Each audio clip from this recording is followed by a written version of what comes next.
महाराष्ट्र में लाडकी बहन योजना से बाहर हुई 2,652 महिला सरकारी कर्मचारी लौटाने पड़ेंगे 3,58 करोड़ रुपए। महाराष्ट्र सरकार की महत्वाकांक्षी लाडकी बहन योजना अब राज्य के लिए भारी वित्तीय बोझ बनती जा रही है।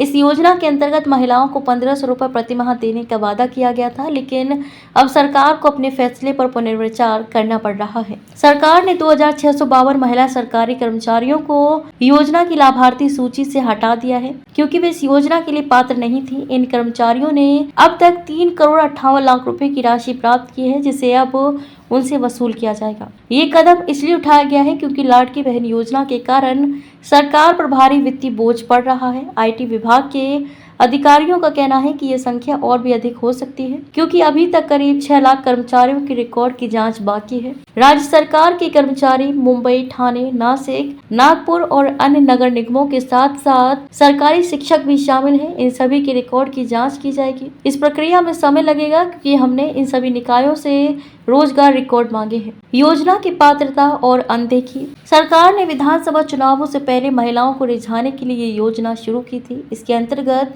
21 से 65 वर्ष की आयु की वे महिलाएं जिनकी वार्षिक आय 2.5 लाख रुपए से कम है, उन्हें 1,500 रुपए प्रति महीने की सहायता दी जाती है। हालांकि सरकारी कर्मचारियों की आय इस सीमा से अधिक होती है, इसलिए वे इस योजना के पात्र नहीं है। इसके बावजूद कई सरकारी कर्मचारियों ने बिना किसी कड़ी जांच के इस योजना का लाभ उठाया। राज्य सरकार ने इस योजना के लिए सालाना 36,000 करोड़ रुपए का बजट आवंटित किया है।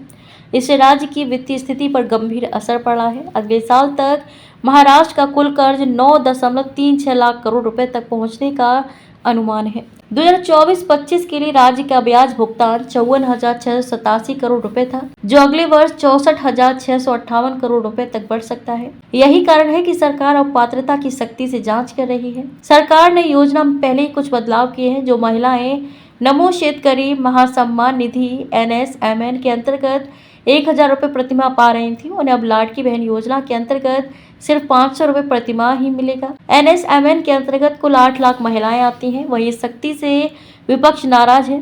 शिवसेना UBT के नेता अंबादास दानवे ने सरकार पर तीखा हमला करते हुए कहा कि चुनाव से पहले वोट पाने के लिए सरकार ने किसी भी तरह की पात्रता की जांच नहीं की।